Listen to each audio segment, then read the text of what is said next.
We're calling this Garden Tour at Jason's House summer of 2025. So we begin at the front of the house.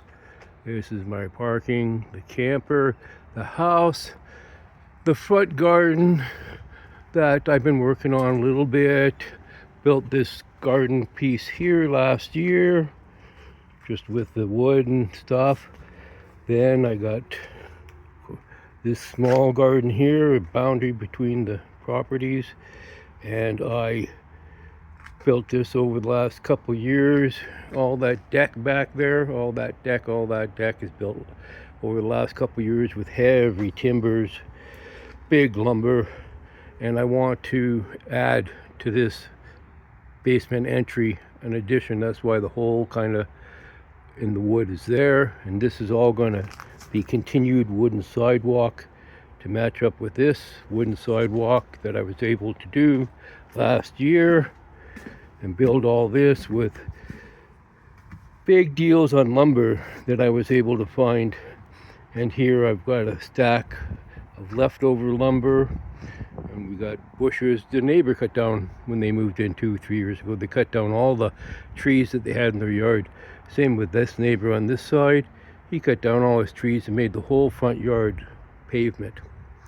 I don't know.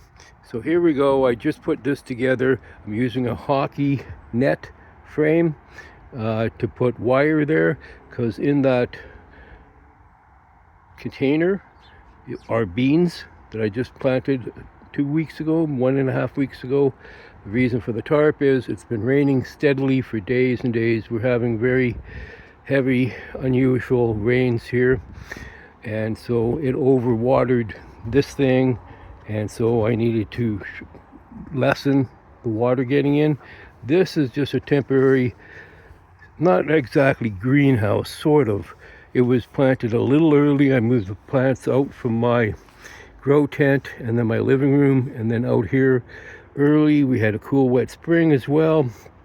It's not really in the sun that much, but it was a space that I had open, and I'm trying to cover, as you'll see, as much space as I can. We got some peppers, we got some marigolds there, we got some onions along the edge here, we've got more peppers, we've got tomatoes coming in here, more onions, tomatoes here. And like I said, this is just a temporary structure. It's not very well built, but it was enough to get plastic over top of it to give it a little bit of protection in the early spring. And then all the leaves came in on these trees and bushes and started giving it shade. But at least early spring got some, and the sunrise was over there, so it gets some sun until there. Even now, actually, I noticed, because it's almost summer solstice, oops, sorry about the sun in your eyes, is they're getting sun even now to a point, and then they get all the afternoon sun when it goes over there and sets over there. Here's another garden I just recently built. Again, it's just thrown together because I had a space and I wanted to plant more. Along the outside, I have some peas that are growing, and they're a couple weeks old. Over there I got, I think, more peas. Here on the edge I put in cucumbers about a week and a half ago, and this middle rows here and here are a combination of radish and onions, because they are protecting companion plants to the rest, to keep the predator insects and stuff away, repel. So over here, this is all the garden from the last 15 years of construction. This over here is all temporary because I want to build the house out this direction here.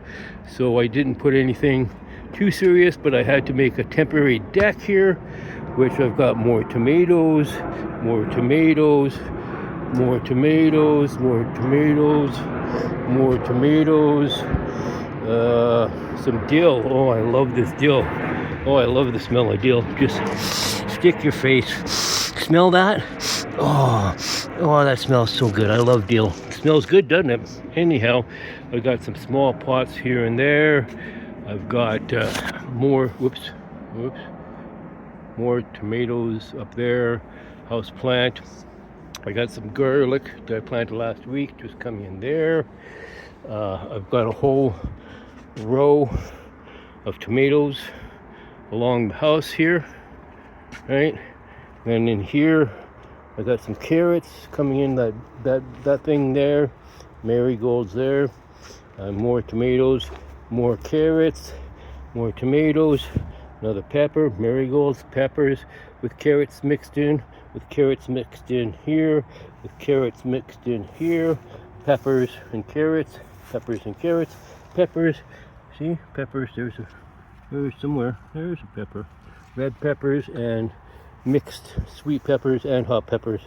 And this is a brassica. This would be a probably Brussels sprout, or Brussels sprout. And there is just some of the garden that I've done before, you know, in bloom, because we've had tons and tons of rain, and we're midsummer, end of July, and there's the temporary deck, and it's just what it is. This is an alder I planted years ago, and this thing just grows like, oh, I can't keep it under control. It just goes oversized. There I've got some knocked down branches, because to keep up on this place so it doesn't overgrow, you have to weekly chop down branches and pull weeds and all kinds of stuff. This is pretty much just a flower garden. Oh, look at this tomato plant, and look at the water. This is horrible. This thing suffers too much water for sure. Poor plant. You can tell it's yellowing. And then these are just radishes, daikon radishes. They turn to these nice flowers, pink and purple, and then eventually they start making pods. This one's not making pods yet because it hasn't been in the sun enough, but there is some over there. I probably seeded these later. And some more flowers and some more radishes mixed in with some flowers. And these purple flowers come from Mom's house, and they just spread like crazy. Can't control them, but that's okay. They're nice purple flowers. These yellow ones spread like crazy. That's okay. They're nice flowers, right? And then I got these purple ones that are just beginning to flower. I'm not sure what they're called.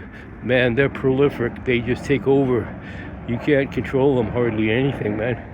You really got to keep on top of them, or otherwise they spread like crazy, but they're nice, right? Come in later in July. These, another smaller garden here with some lilies. There were about 5 of them open. You can see some more back there. So they're in sort of mixing. There's some more flowers I got in there for the pollinators, to bring in the pollinators to fertilize my tomatoes and everything. There's another tomato. These are all potatoes in these barrels that I got, that are all drilled holes so the water can drain out of them. But these are all potato barrels here, right? Like barrels of potatoes, and a tomato up there. And you know, they're really going good. I'm gonna probably have good potatoes, I think. And just here is some more garden that I've worked on over the years. I sprinkled some more radishes in there. They'll come up, and some more onions, and I don't even know what I put in there. And back there too, I put in recently some more seeds of something or other. Can't quite remember, but some of this stuff has been planted years ago. Some of it is just sort of this year. Here's some more radishes that, you know, aren't getting as much sunlight, so they're kind of just coming in now. So I just sprinkle the radish seed everywhere. It's even down in there. It's down in there, right? Just everywhere I can, I just sprinkle these radish seeds. And there they are. More in here. I harvested most of them for these pods already last week. I pulled a lot of this out of here because the flowers come first, so the pollinators love them. And then they make these radish pods here. And these radish pods are really good. You can eat them raw. They're very mild radish taste. Or you cook them. I use these a lot in cooking. Or put them on your sandwich or in your soup or anything like that. They're great. They're awesome. And of course I get the flowers for the pollinators. And the pollinators come in and help me pollinate my other crops that I want, right? So you got to have a whole ecosystem going here, right? So I have the whole, what I'm trying to do, ecosystem. My pond isn't running right now because I was going to clean it out because it was getting pretty algae-fied, so to speak, right? So And I got flowers here and there and stuff, and my shack is falling down pretty badly, and we'll get over to that thing over there in a minute. But some of this is like last year's planting. Some of it's been here for a couple years. I see some purple, same as over there. I don't know how they got there. Maybe I put them, maybe they transferred somehow. You know, some of these things just find their way into places where you might not want them. Then you have to control them. That's a Russian something or other, that bush there with the little pods on it. It's not bad, it's nice, it looks nice in the fall. This stuff here, I don't even know what it's called, but it's prolific. It just grows and grows and grows and grows and grows and grows and grows, and it really takes over, and it looks good. So you know, it's okay, but it's crowding out these plants here. So I got to keep going in and cutting back this light green stuff to let these bushes that will eventually be big, a potentilla and a spirea, but they're small now. But they were even way smaller when I put them in, and so I helped them a little bit and give them a little bit of help. And here's some other flower stuff I put in, and I'm always working on it, always changing stuff, always adding stuff, always taking out lots of branches.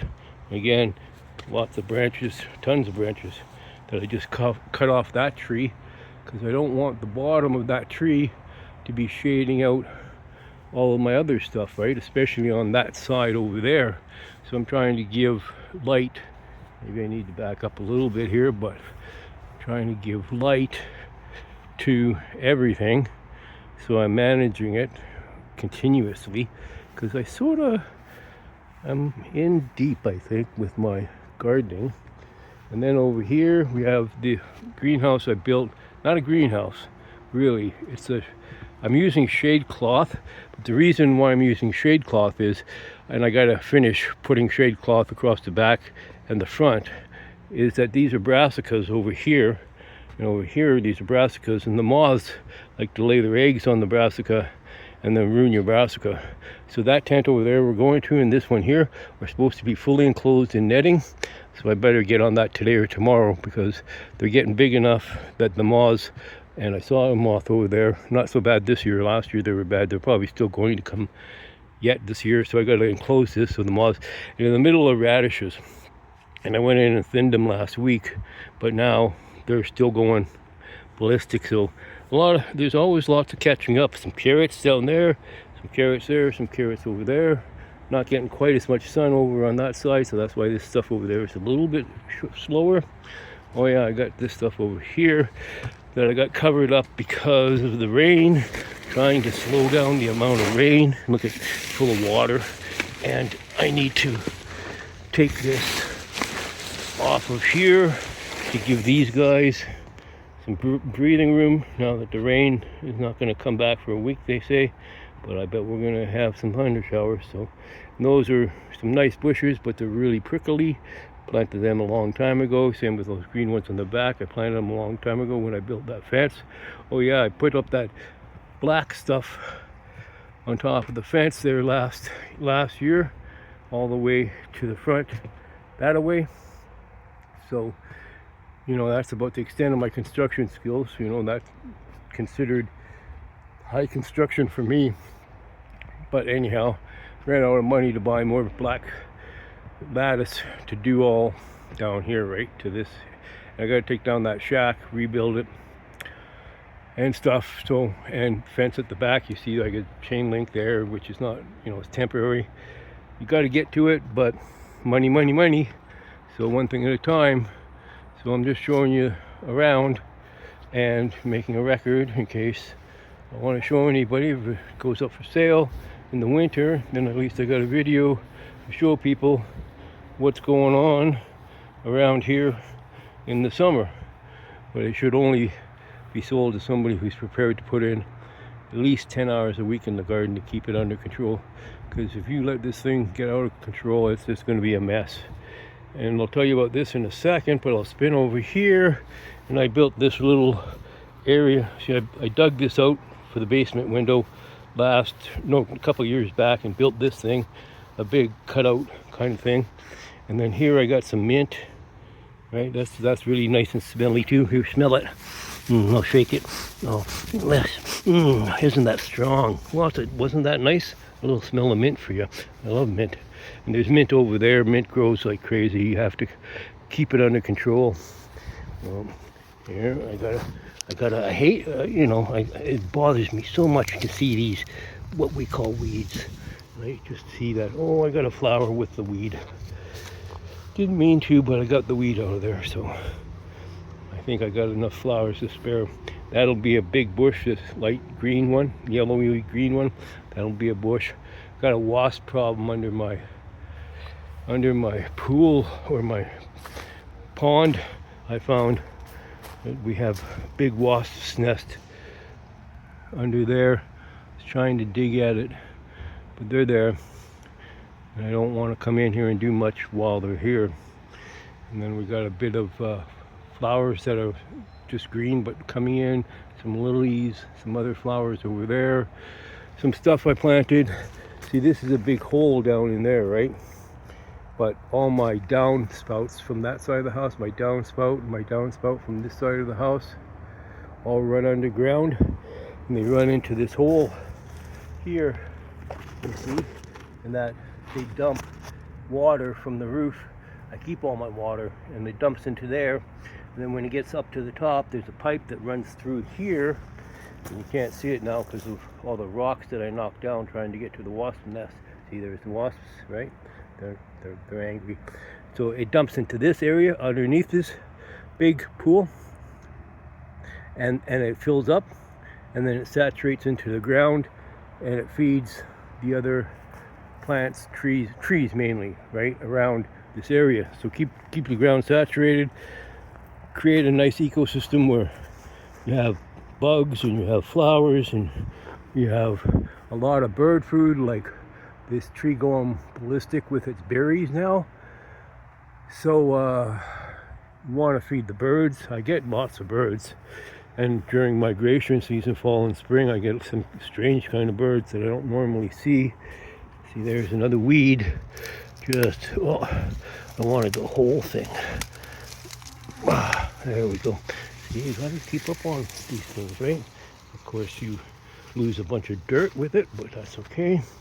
I got lots of good dirt in there, and I got to get into this area and I put some more peas along here, along the structure, but they're sort of getting crowded out by radishes and other things, but that's okay. I don't really need those peas. I thought I'd just put them in there and they could climb up this netting here, right?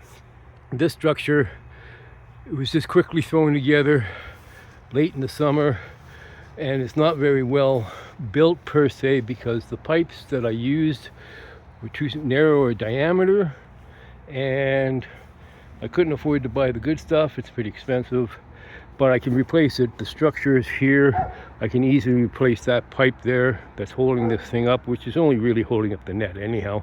It's just not the right length and it's not the right shape. It's good enough for this year, and then I'll buy some proper pipe and I'll do it better with an extra middle section that I'll just add another piece of pipe in the middle. And it's just to hold up the net, because here I've got zucchini, right? And the zucchini will spread all over the ground or it'll climb. And so I'm trying to get my zucchini to climb up the netting. And then over there, I've got squash to do the same thing. It's not getting as much sun as this side, so that's why it's a little slower coming. I hope it comes soon enough, being the end of July, but squash can really take off really a lot. I got along that wood here on this side, I got bread plants. Never grew them before, so we'll see. We'll probably have slugs coming. Over here I've got some climbing beans and some more climbing beans over there. So hopefully in the next couple of weeks of sun we can get some growth out of some of these. I got a butterfly net to catch those moths, because those moths that eat our brassicas, there's that structure there I built last year to, again, temporary. I'm not sure what to do back here. If I got tons of money, I might extend that entryway that's in the basement. I might just extend that width all the way down here, and then all the way around here, and then to the addition on the other side, and do something up on the roof. But we'll see about that. All this walkway, this wooden walkway I did years ago, and I haven't just temporary because they didn't have the right kind of wood. There is good, but there the good stops, and I got to redo this whole area. But I might put a exit out of the basement right here and come up here with a stairwell where the logs are, and come up here and be able to access out of the basement here, maybe. Don't know. We'll see about that, because the basement only has one entrance and I don't really like that. The windows you can get in and out, as you can see, no problem. They're more than code for fire exits. You can't, basement suite bedrooms have to have big windows in order to get out, so I'm okay there. But I might extend this part of the house, because this is my, hopefully going to be my kitchen and my dining room at that side, to look out onto the garden. That's my grand dream, right? To have all windows down this side of the house, and this is the southwest side, so all the sun that I'm missing getting into the house, I want to get more sun into the house. So put a ton of glass in here, move the kitchen to here, move the dining room to there, have glass all the way around, grow my plants that are inside better, my house plants, right? And then just be able to look out onto the garden, which right now the only windows are on the other side, looking out onto part of the garden, but not all of the garden. This I'm just salvaging all the materials that I've bought over the last couple of years, especially during COVID, when I thought things were going to be running out. They were always cheaper, so I got things like 100-pound or 30-pound propane tanks. That box there is for cable, for electricity, because I've got that electricity cable coming in there, and that electricity cable runs, there's the black of it, and then it goes into a junction and turns to yellow, and the yellow goes into over here and it splits, and then the junction box in there, so I can run extension cords into the basement or extension cords into the house to run off the generator that's over there. All the wire runs all along behind this structure to the generator in case I should need some electricity in the winter, especially. Haven't had to yet. I just built this structure this summer, about a month ago. I got that frame for free because it was broken. It was one of those gazebo tents, didn't come with a cover. I used netting, as you can see again, that I just bought off Amazon, and it's shade cloth. Unfortunately, it's too shade, same as over there. It's too much shade, right? But it keeps the moths out. Again, this is my brassica tent. I'm trying to specialize in brassica, like Brussels sprouts, cauliflower, broccoli, that kind of stuff, right? All the brassicas, right? And the reason it's got a solid top on it is just like I say, it's been raining and raining, and this area got soaked and I had to bring in, wheelbarrow after wheelbarrow after wheelbarrow of gravel and dirt and compost and stuff, and build this with big beams and stuff. Me, old man, half crippled, a lot of swearing going on, but I got this structure up, and it's sort of well enough, right? But of course you're going to need some other, always better fixing. And my brassicas, there's a couple that are doing okay, but mostly over there there's not much, and a couple down here that are getting all crinkled, so that probably means bugs of some sort, but I haven't had time to look into it. This is not going to be my premier brassica year. It's my 2.5 year. More potatoes here, so I'm not going to have any shortage of potatoes. Again, some more plants here that are for marigolds and stuff. Keeps the bugs from the brassica and attracts them to there. And I have here and here, and then here's this pond area that I made a little bit better this year when I built this structure. So I cut down a bunch of trees, and I brought in gravel, and I brought in rocks, and built that whole thing, and used mostly what I had laying around, except for the rocks and the gravel and the dirt and the compost, which I get for free. I just have to go get it with my trailer and bring it to the front of the house, and then wheelbarrow it all in here. And all this stuff has all been wheelbarrowed in over the last 20 years. Thousands of feet of wheelbarrowing gravel and stuff to bring up the elevation of my yard.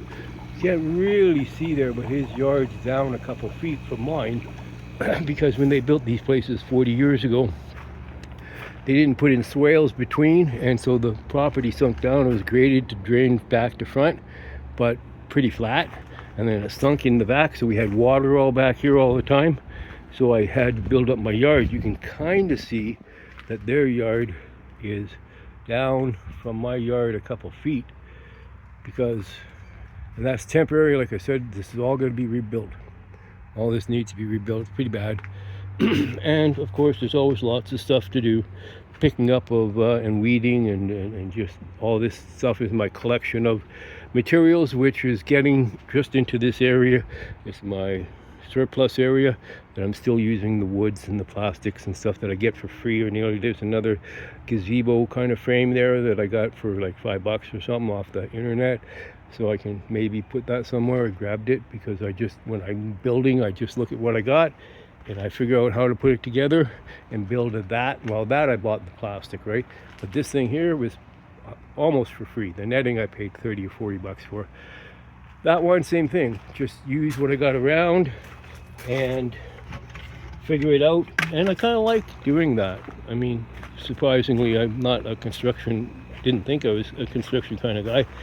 But, you know, if the construction is this kind that you do outside and you don't have to be exact or accurate, then it's okay. You figure it out. You put rocks here, you put dirt there, you put flowers there, you put this here temporarily, then you change it, you move it, you expand, you cut some trees down, you add a thing, you move in a generator, you make a pond, and then, you know, so year by year. So that's kind of why I don't want to move, because, you know, I put a lot of labor in, but it's beginning to be maybe too much labor, you know what I mean? So anyhow, I'll just take a cut through the house and go back here. And this is real construction here. I'm surprised. I built this deck, which is elevated, right? We came up here some elevation, which is, again, the yard is elevated. Look how far down the neighbor's yard is, right? It's way down there, right? So, but we're up on the deck, which is higher than the walkway. But I need to redo that. But if I'm going to redo all this here and down there, this north side of the house, make an addition, I'm just not too much of a hurry. It works, it's good enough for now. But I did all this, right, to put up this fence. I got, you know, it's not exactly conventional how I built it, and that's just there for the dog. And then it goes down there and back to the front where we started. And this is just the leftover space from the basement entryway. I decided to wall that off and keep that so I can knock out that wall when I move my kitchen, and I get this space back for whatever I want. I think a bathroom. And this tarp, the only reason that's up there is my whole roof is tarped. Unfortunately, I haven't been able to repair my roof in 10 years. It's in a massively bad shape. I just threw tarps up. This one I sort of had extra, so I decided to hang it off. And it's not, you know, nothing, just this deck is temporary. It's all temporary, getting there slowly, lack of money. Some of you know what I mean about that. And then we come into the house. I'm not going to spend much time here. This is my grow tent. I have other videos on that. Now it's idle, right? And then we'll just see, I got indoor plants too, all over the place. I got indoor plants, because I guess I'm a growing kind of guy. And I just don't have enough light in here. And that's that wall that I want to put windows in and make my kitchen over here, my dining room here, looking out onto the garden there. And I can look out there and out there, but I'm still thinking about expanding, but we'll see. I don't know. With all the woo-woo that's going on in the world, it might just be better to buy a cave, isolated cave in the mountains, and run away instead of owning an expensive house that keeps me house poor. But I do what I can on a budget of almost nothing, and this is what I've been able to produce with labor, because I've had lots of free time. I can't get a job and want one, but can't find one because the economy is toast, and all the unemployment is going through the roof, and there seems to be no hope. But that's okay. The Lord takes care of me, and I'm doing what I like to do, except when I'm hurting, which is a lot of the time. And then I'm swearing when I'm trying to make things and dig things and wheelbarrow things and I am trying to, there's another wasp nest under that, and another one at the back too, every wasps. So that's my garden tour, 2025, Jason's garden so far. Come and see it. See ya.